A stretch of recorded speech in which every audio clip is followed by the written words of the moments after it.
내 생각에 나는 그때부터 강사였던 것 같아.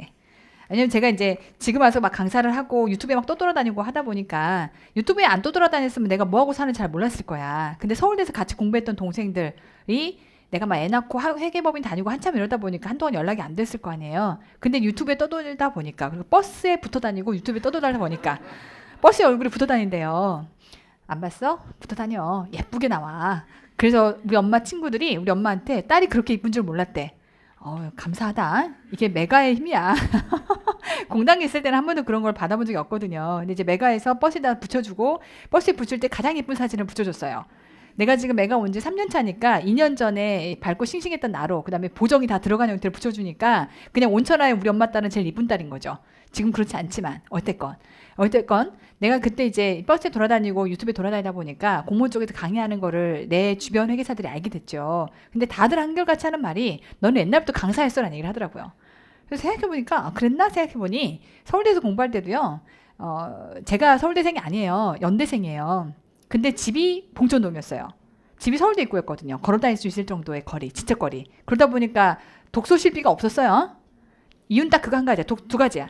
독서실비가 없었고 두 번째는 자꾸 뽀시락거려요. 제가. 이런 거 하잖아요. 그래서 어떻게 해서 독서실 마련하고 갔는데 한 달 만에 노란색 딱지가 여러 개 붙었어요. 너 좀 나가래 제발.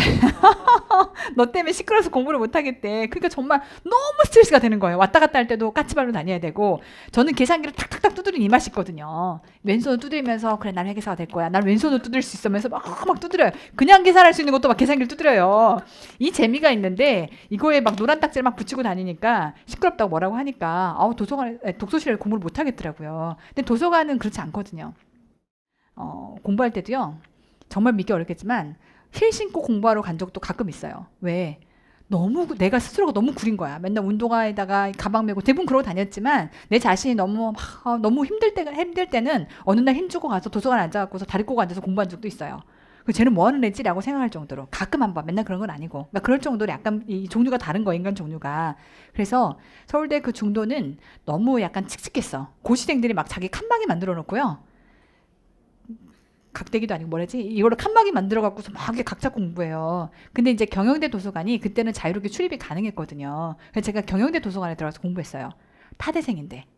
그러니까 이제 얼마나 어떤 분이 보면 되게 밉상이겠죠.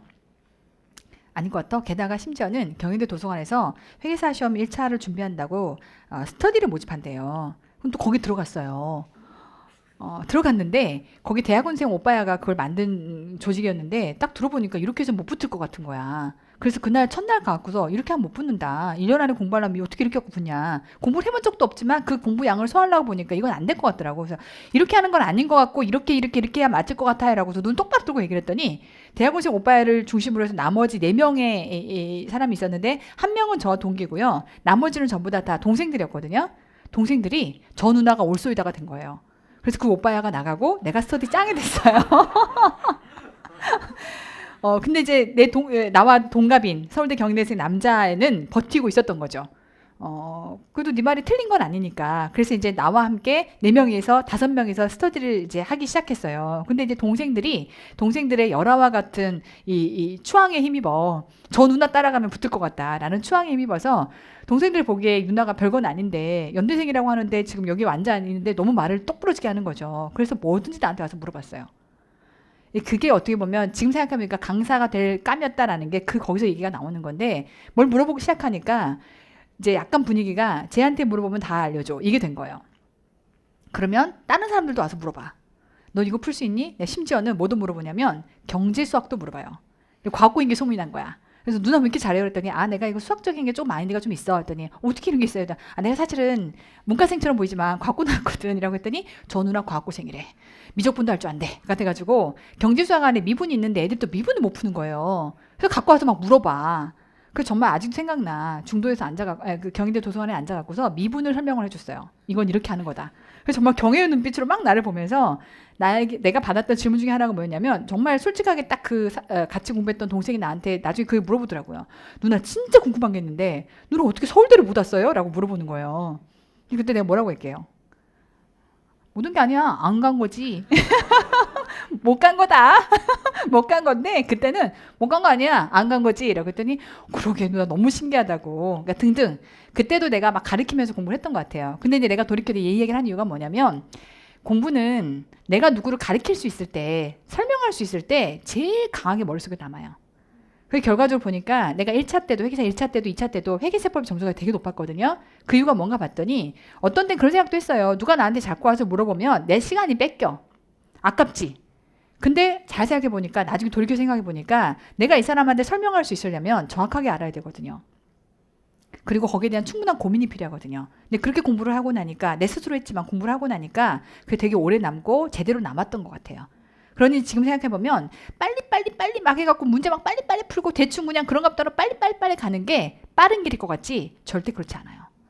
차라리 뭐 하나를 공부하더라도 내 머릿속에 정확하게 남기고 이게 오래 머릿속에 남는 게 그게 가장 정확하게 빠르게 가는 방법인 것 같아.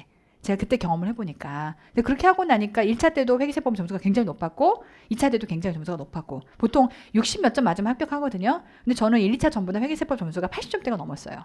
정확하게 공부를 하니까. 대신에 공부할 때는 되게 힘들었죠. 왜? 자꾸 누가 와서 물어봐. 그리고 심지어는 막 스트레스를 받아요. 물어보면 어떡하지? 그때 피해 다닐 수 있는 건 아니고 게다가 또 약간 자존심 있잖아요. 나이도 많은 늙은 누나가 앉아갖고서 뭘 모른다라고 하기가 싫으니까 뭘 물어보면 자꾸 설명해 주게 되고 어쨌건 나는 그때부터 강사했던 것 같다. 어쨌건 뭐 하나를 알아도 정확하게 알고 하는 게 중요하겠다라고 하는 거 아시겠죠? 자 여기까지 보시고 잠시 쉬었다가 법인세로 연결합니다.